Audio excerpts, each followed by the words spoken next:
On Tuesday, Keir Starmer announced a decision that made some of his party very unhappy, cutting the aid budget to pay for a rise in defence spending. Starmer said, "I think in our heart of hearts we've all known that this decision has been coming for 3 years, since the beginning of the conflict in Ukraine." Spending on defence will go up to 2.5% and 3% of GDP by 2030, which is a lot less than Trump demands of NATO members, but a lot more than Britain can easily afford. Rishi Sunak cut back the aid budget before, but now it's going down to 0.3% of gross national income to pay for defence. Aid agencies say that's a false economy. Rachel, was this pretty much inevitable now that the US has given Europe notice that it's not minded to protect us against Russia anymore? Yeah, the calls for increases to defence spending were just getting louder and louder. We should say that Labour always had the intention, the ambition of getting up to 2.5% of GDP, although the question was when that was going to happen. Was there a credible pathway to it? The Conservatives have obviously been pushing for it for a long time. They've been claiming that Rishi Sunak had a pathway to it, although if you look at the figures on which that was based, you can make your own arguments about that. The Liberal Democrats came out over the weekend and said that they also supported increasing defence spending as quickly as possible. And obviously there was pressure coming from other countries as well. Emmanuel Macron has talked about it. Denmark has talked about it. The new German Chancellor has talked about it. There is this belated realisation in Europe that America is not going to stump up for European security in the same way as it has, and therefore they need to fill in the gaps. So was this expected? Yes. Was it expected in kind of quite the dramatic way in which Starmer did so on Tuesday, days before his meeting with Trump? Not so much, but I guess there's something about the Trump White House that focuses minds. Was aid simply the easiest thing to chop? Because it was only last week that David Lammy was criticising how Elon Musk had defunded US aid, and it's quite soon after, and we're defunding our aid department as well. Yeah, David Lammy has not really been seen all that much since that announcement. I think the calculation was that aid was the quickest and most straightforward way of saying we need that money. How do we find that money? It's simpler and more straightforward to take it from one place than it is to kind of raid each department by a sort of small amount.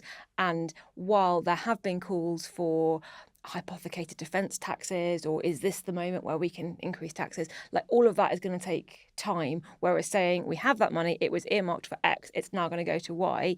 That is a kind of easier approach just on the logistics of it all. And it's also something that the Conservatives have been suggesting. It's something that Reform had in their manifesto, this idea that, well, international aid and defence, they're both about Britain's position internationally, so they're both kind of the same pot of money. That is an attitude, it's not an attitude I agree with, but it is an attitude that you see in Westminster. So I think that's why the decision was made to take it from aid, but that doesn't mean it's not a controversial decision, and there are a lot of people in the Labour Party very unhappy about it. Starmer was trying to put a positive spin on it by saying that it could actually boost the economy, and Labour is desperate for growth. Has he got a point? I think they do have a point. This was something that came out in the Defence Secretary John Healey's speech last week as well. This idea that by reforming defence procurement in particular, it could be part of the growth strategy. We've got a lot of very innovative British companies that work in military technology and security and equipment and all things like that. And there is this idea that an injection of cash could help those businesses grow. If you look at the companies that the MOD spend its money with, they're often the sort of big conglomerates, BAE Systems, Babcock, and lots of international companies as well. So there is an argument that you want growth, you particularly want regionally balanced growth, levelling up, although they don't use that word anymore. This could be a path towards that. I guess the issue is that if it was easy to spend MOD money with lots of innovative, job-creating British companies, we'd probably already be doing that. And the fact that we're not suggests there are some blockages in the system that we also need to address. Peter, do the public think that we need a big increase in defence spending? I don't know. And the reason I say I don't know is historically people are fairly relaxed about the level of defence spending. It's not particularly popular, not particularly unpopular. Although, incidentally, overseas aid is, whenever anybody asked the question, and as far back as I can remember, if you had to cut something, what would you cut? Aid always comes top. Now, like Rachel, I think it's a bonkers decision. I think in the long run, it is going to cost us more than it saves. However, what we got, and I think this is the grubby politics of it. Morgan McSweeney is Chief of Staff to Keir Starmer. We know from what he did up to the last election where his politics are. And I would be astonished if somewhere last weekend when they were deciding this, Morgan McSweeney didn't say to Keir Starmer, you'd better cut aid, because if you cut anything else, they'll say, why didn't you cut aid? Because Morgan McSweeney thinks Labour's only real opponent is reform. That's the only real threat. I think he's wrong, but I think that is what has happened. But I'll tell you this, in a year or two's time, I'm assuming by then there'll be some sort of truce, ceasefire or whatever in Ukraine. Either the decision will be seen to have worked because there is some kind of peace and possible stability in Ukraine, or there isn't. And as so often, the public rewards success and punishes failure. So in a sense, what the public think today doesn't really matter. It's what the public thinks when we know the outcome of all this. Marie, is cutting aid a cop-out, really? Because Starmer told the Commons that we're in a dangerous new era. And yet it's going to take till 2030 for defence spending even to go up to 3% of GDP. I mean, if anything could justify a tax rise, surely it's a dangerous new era and the threat from Russia. No, absolutely. And I think there are sort of two frustrating things there. Like the first one being that I think the Starmer government so far has been better at kind of responding to events of saying, oh, well, our hands are tied. We have to do this, because then actually really setting out, making a case to the public, explaining what they want to do, why they want to do it. And especially as a government with a big majority, they should be able to occasionally say, listen, you may not like this, but this is why we're doing it. You may not see the benefits straight away, but you'll see them eventually, etc. And I think that this is, as you've said, I can't think of a better context in which to say, okay, everything has changed quite quickly. We've got obviously the war in Ukraine. We've got Trump in the US. We've got to change this. And the second frustrating thing, I think, is this complete refusal to raise taxes in any way, of saying, oh, well, that was an election promise and that's that. And I think it's a much bigger issue than defence or aid.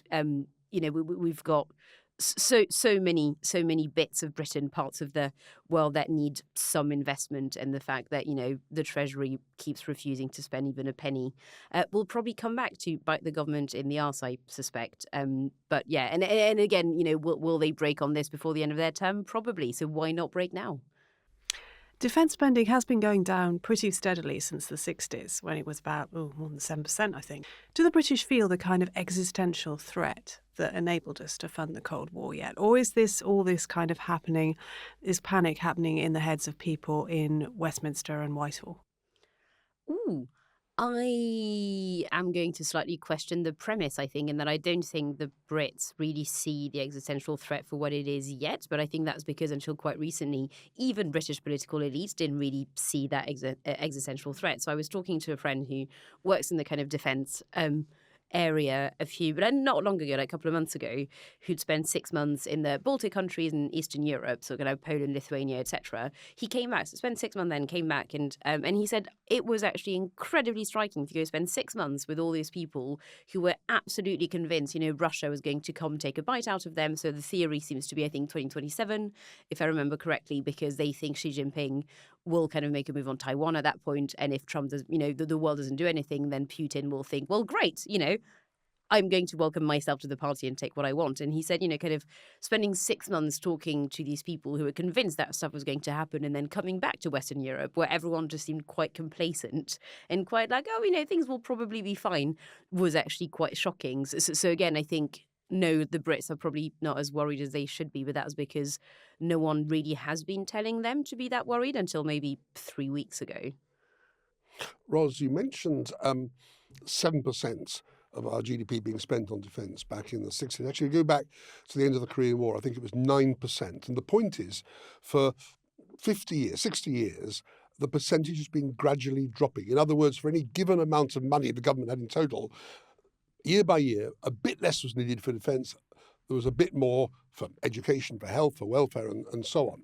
In addition, until the financial crisis 15, 16 years ago, there was pretty steady growth.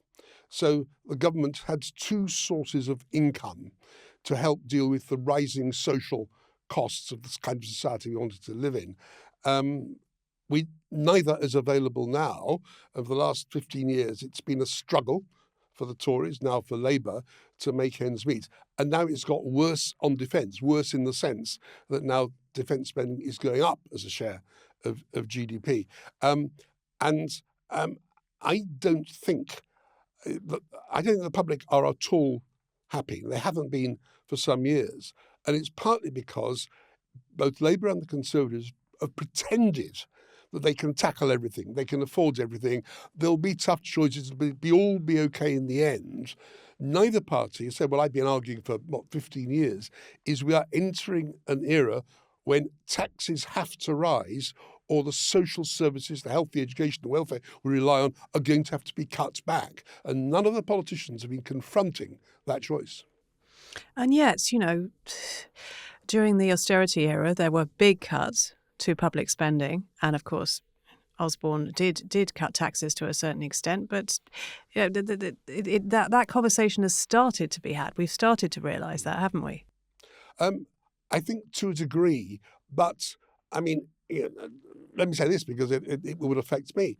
It's bonkers that we have the triple lock on pensions that people like me receive. It's madness.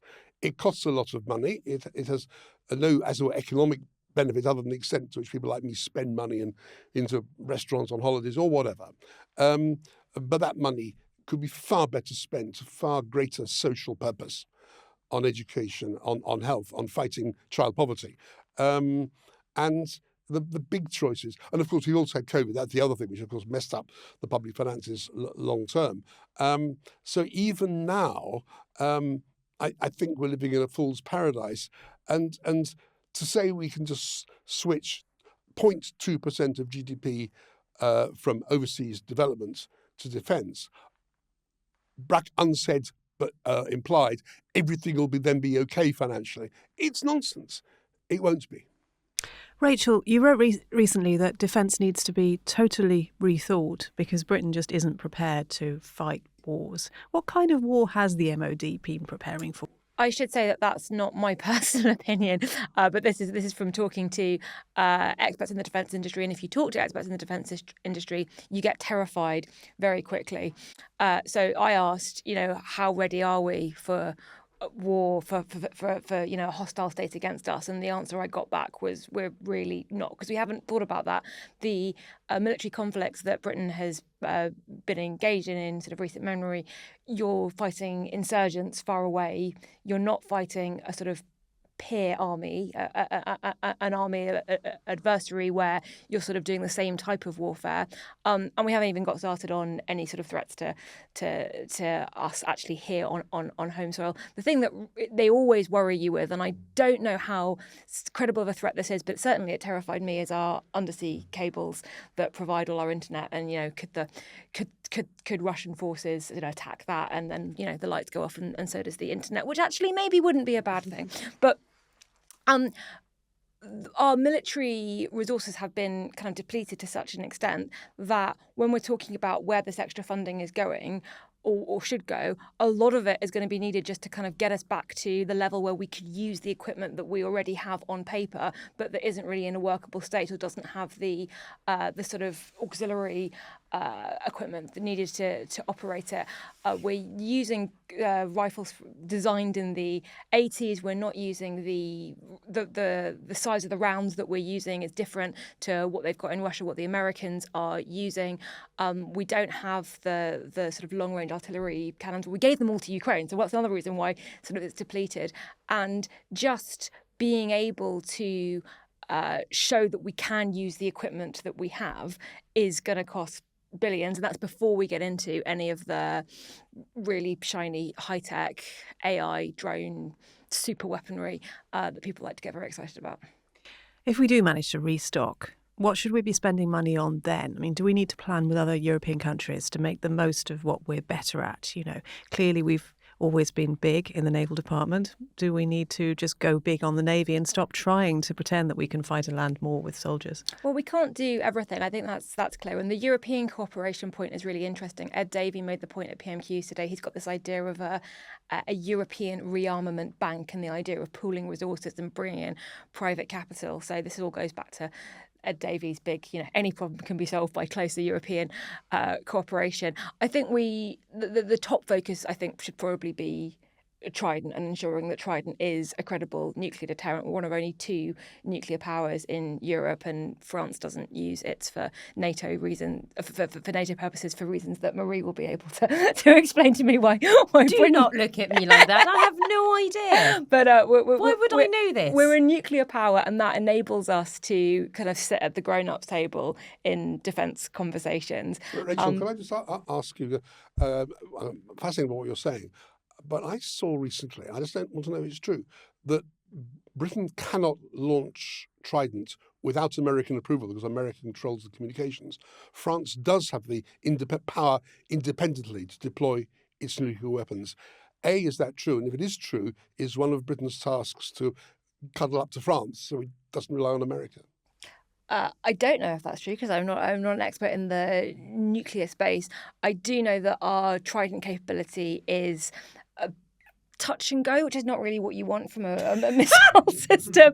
But the last 2 missile trials that we did, one in 2024 and one a few years before then, failed, which is not what you want from a deterrent. So getting ourselves in the strongest position possible, so our nuclear deterrent is actually a nuclear deterrent, is probably where we want to be, and then cyber defences as well, because there's something so darkly funny about going and prepare for the eternal night.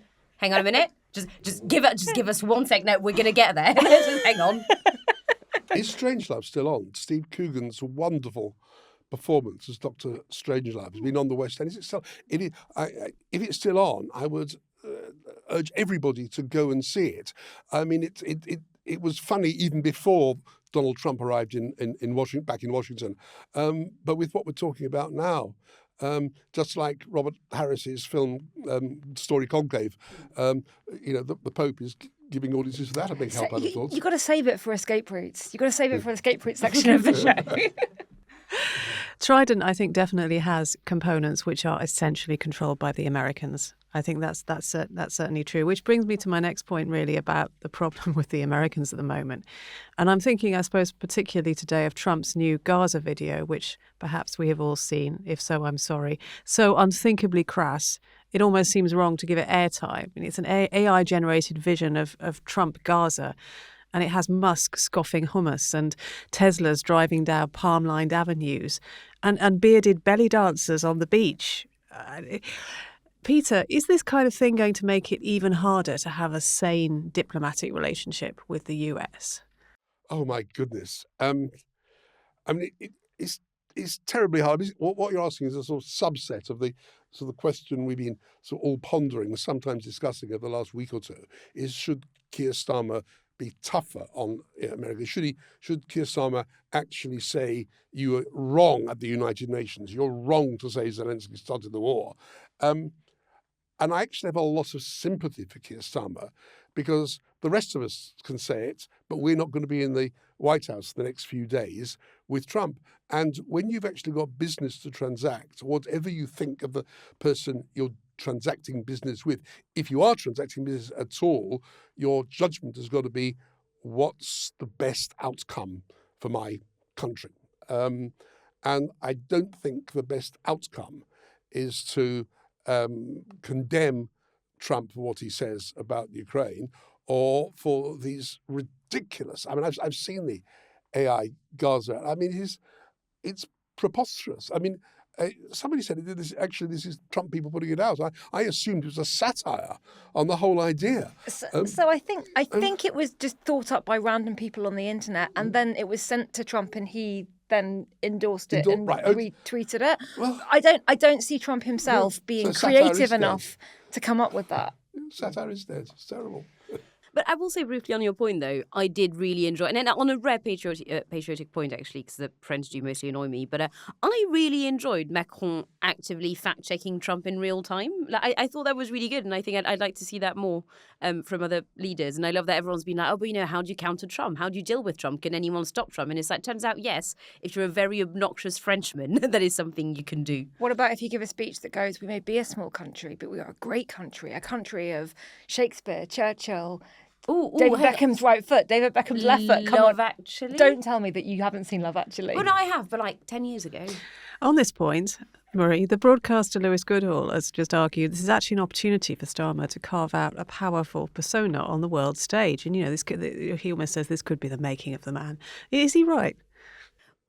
I can't believe I'm going to mention Macron twice in a row. But also, I really need to choose whether I say Macron or Macron because I'm very conscious of the fact that I do both. But we are where we are. The answer is yes. I think it is a good thing for him to do, an important thing for him to do.